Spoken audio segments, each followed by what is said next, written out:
Please give a warm welcome to Mark Bradley Morrow. For my second and third children that were lost, I didn't find out about those deaths of my babies until after the fact. Now, I'm here tonight to talk about something that many of you have maybe never considered. What about the fathers? Would I be willing to stand up in front of this group of people and share my story? So I said sure, and a couple months later my story was on the front page of the LA Times, which has a daily circulation of over 1 million readers. We have a special guest today that's going to talk to us about abortions from a male perspective. Well, research indicates that 25% of all women will have at least one abortion by the age of 45. And that 1 out of 6 evangelical Christian women will have an abortion. Now, I'm no research specialist, but I've got to believe that those same statistics hold true for men, that maybe 1 out of 4 men will have an abortion experience before the age of 45. And that 1 out of 6 evangelical Christian men sitting in the churches today, they've been part of an abortion experience. Well, what I do, if you invite me to come in and speak at your banquet, your event, your school, your church, what I normally do is I hit the stage and I start off with a little bit of comedy. I get people laughing. People love laughter. Right now, give us a funny thought. Well, you know, I share the true story about how, you know, I tell parents, look, you got to stay one step ahead of your kid, you know, especially when they're teenagers, right? Yes. So I remember when my oldest daughter was 16 years old, she came and she said, Dad, can I borrow $60? I looked at her and said, $50? What do you need $40 for?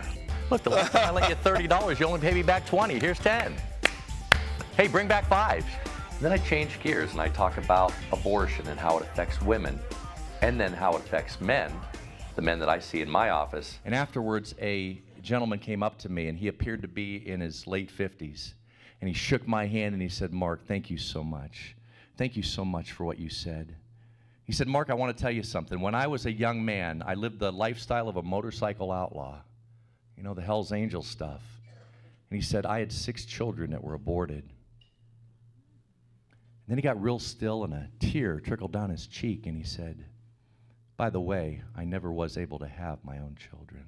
They don't see it coming, but then I share how I was responsible for 4 abortions in 20 months, and I kept that a secret for 18 years. But the story I always like to share is about my daughter. She got off the bus. I said, hey, Ricky, you want to hear my story? She's like, yeah, Dad. It's just her and I in the house. She sat across from me, and for the next hour, I spilled my guts, and I told her everything that I told you, and then some.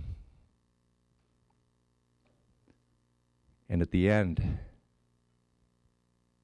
I said, Ricky, do you have anything you want to say? Any comments? Have any questions for me? Go at it. And my daughter, Ricky, looked me in the eye.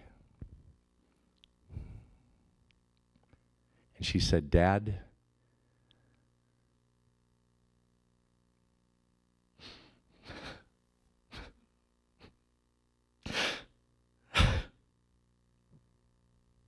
my God is good. My wife got pregnant a couple months later, and that is my daughter, Faith Madison. 10 years old right now, 5th grader, goes to Erie First Christian Academy, just a gorgeous little girl.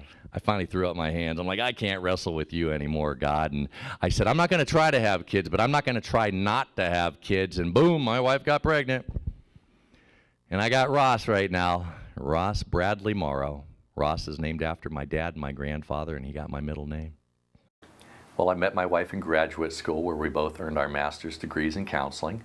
I then became a national board certified counselor, then became a licensed professional counselor in the state of Pennsylvania, and then became a board certified professional Christian counselor. We can talk about the Bible, we can pray for our clients at the end, but for those who aren't there yet in their journey through life and they are not yet a Christian, they might be atheists, they might be agnostics.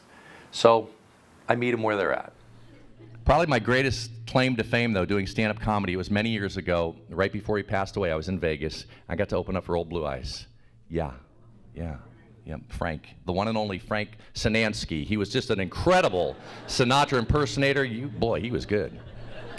Well, one of the first celebrities that I got to work with was Victoria Jackson from Saturday Night Live. I opened up 6 shows for her.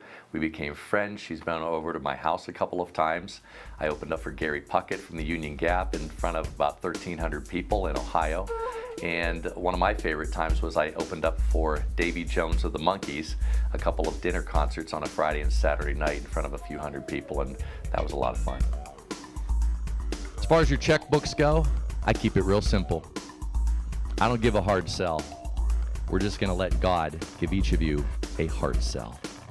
My name is Mark Bradley Morrow. Thank you so much. When you bring me in, you're hiring a professional.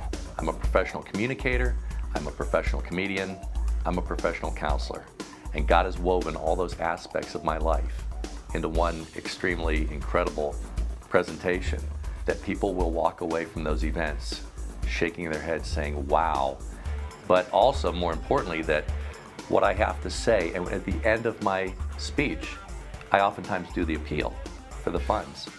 And I think people in the audience realize, I never realized that abortion hurt men, and that by my wife and I, or by my family, donating money to this ministry tonight and making a pledge, maybe a yearly pledge or monthly pledge, that we can maybe help some other people in the future. Well, now you've gotten to know Mark Bradley Morrow a little bit. You can call me a national keynote speaker. You can call me a licensed counselor. You can call me a professional comedian. You can call me to be a part of your next event. Right to Life, Crisis Pregnancy Center banquet, church, or school. And they're looking for someone good. They're looking for someone unique. They're looking for someone who's going to help them raise the funds necessary to keep their ministries going. Now, I'll admit, not too many people know the name Mark Bradley Morrow, but millions of people have already heard my story through newspapers, through magazines, through radio interviews, through television interviews. My name's out there.